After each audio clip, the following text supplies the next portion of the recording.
Here's your problem. Your goals are just too small. Many of us have physique goals, income goals, relationship goals. And some of us, actually a lot of us, have no goals at all. But what should be these bigger goals? And what would these bigger goals do to your mentality? Would you need to change fundamentally who you are as a person to reach these goals? Would you need to become something, discover something that you've never discovered before? First thing we're going to go over is what will bigger goals do. So, a bigger goal would automatically cut out bad habits. When we're talking about goals, we have to see them as what will we do right now. If you want to reach your goal, what would you do right now to reach that goal? There's a simple way you can break it down. What would you have to do daily to reach that goal? What would you have to do monthly to reach that goal? What would you have to do every 3 months to reach that goal? And what would you have to do every 6 months to a year to reach that goal? Now, if you have a bigger goal, you have to give it a certain time limit. I would say if your goal is really big enough, I would say 3 months to 6 months. About 3 months to a year and a half, maybe even 5 years. The bigger the goal, the larger time limit you have to get it. Now, this is not me shitting on whatever you're trying to do, but understandably, you can't just delude yourself. You can't say, oh, I'm going to hit $3 million in this time span, and then you don't even have $3 in your bank account. You can't delude yourself saying, this is what I'm gonna do, man, and you're not even on the way at all. So what a bigger goal will do is automatically cut out the bad habits. If you have a time limit on your goal, you will cut out the things that you feel may impede your goal. Say you're running a marathon, right? If you're running a marathon, then you have to cut out certain things that can impede on that goal of running a marathon. Like vaping, for example, a video about how I cut out vaping. Vaping was affecting my cardiovascular health. Because it was affecting my cardiovascular health, I had to cut it out completely. Because I'm like, if I want to be a natural bodybuilder, natural need a certain decent amount of cardio because of reps, sets, etc. Just exercise in general. You need that endurance. So I had to cut it out because I needed that endurance. It's the same reason why I cut out smoking weed, same reason why I cut out drinking. It's because these things impede my goal.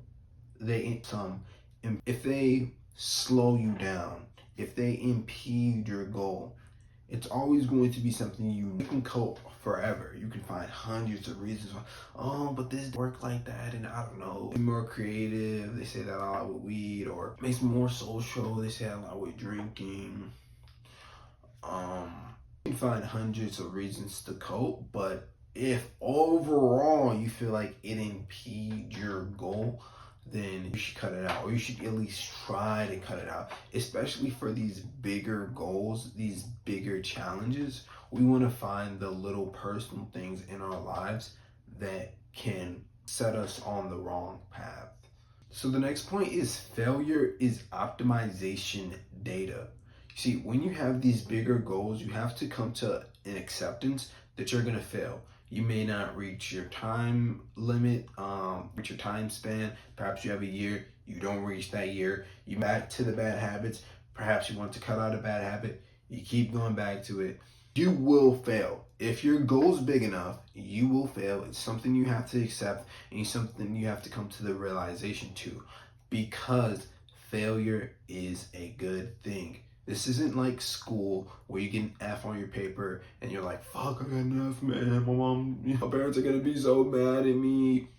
No, all right. This is life. With life, there really is no true failure. Somebody could go to jail, come back out, make $1 million business. It's happened before. Somebody could start off super fat, horrible genetics, work their ass off, and super aesthetic physique. David Goggins is a good example of that. People can start off bad. People can fail multiple over, and because we just have passion, human what's that word? Ingenuity? I forgot that word. simply because humans are able to go after it. Humans are able to push themselves past them than what they ever have before. You can use failure as optimization data. If you fail, say you're trying to make a clothing brand, you first launch, you don't sell a damn thing. What did you do wrong? For example, for me, my YouTube was growing hella and then it kind of stopped growing. I'm like, what did I do wrong? What I did wrong is I stopped uploading daily. I stopped making daily videos and I stopped making advertisements. So now I realize, oh, I gotta make daily videos and I gotta do advertisements. It's just that simple. If you fail, that's good. You don't want to be the rich kid in a sense where you just make your first YouTube video, it blows up, and you got 1 million subscribers right off the bat. You actually don't want that. Why? Because you're never going to get that optimization data. You're never going to get that, oh, actually, this is if you don't fail and if you don't get that optimization data, then you're going to continue to, then you're not going to be able to teach people, okay? You don't fail and you don't get that optimization data, you're not going to be able to teach people. See, if somebody needs help with their YouTube channel, I can tell them, hey, the best way to grow on YouTube, I can tell you this right now, is to post daily. If you look at all your creators, what do? They post daily. If you look at anybody with heat or anybody who's gaining momentum of followers, a momentum of subscribers on any social media platform, they're posting daily. It's simple. Just post more. That's something I learned from my failure.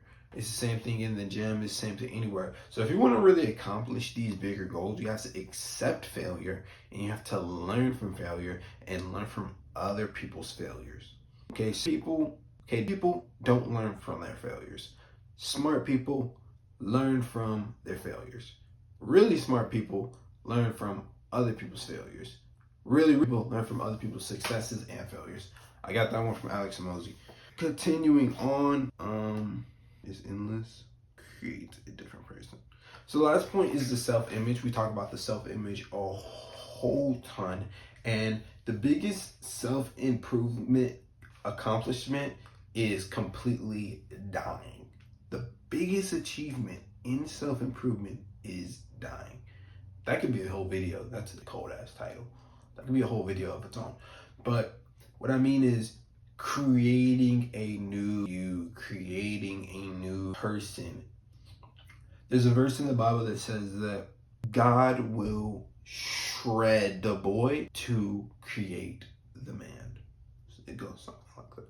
With these bigger goals, with these failures, with these trials and tribulations, you are going to become a new person on the other side of that. When I started working out, I became a new person on the other side of that. Starting the YouTube channel, became a new person on the other side of that. That's with anything you're trying to do. Your first song may not, in order to get to that 100th song, 200th song, and maybe that 371 song, that song that really hits, that gets 1 million views, that goes viral, you need to become that person who does that. The simple, that's the crazy thing about anything in life is actually in order to get it, you just need to become the person who will get it. And then once you trigger that in your mind, it automatically sets you up on the pathway, on the timeline where you will do the things that that person was supposed to do. So that's why I said that the biggest achievement in self-mastery is your old self, letting go of the bad habits, of the bullshit, and becoming a bigger, different person. And this ties into why you need bigger goals. Because if you just have a small goal, yes, you're going to change, but you may not change that differently. Let's say if you're running a 3K, right? If you're running a 3K, yeah, you're going to change, you're going to train more, but it may not be that significant. Versus, okay, the version of you that can run a marathon comfortably, right? What version of you can run a marathon comfortably? That version of you is completely different than the version of you now, but you can reach that version of you by just thinking of the task that they will do. That's the incredible thing about the brain. You can give it a certain self-image, and it will automatically set you on that pathway to that self-image. And that's why you need bigger goals, bigger than my forehead on this screen. Today I'll have to go.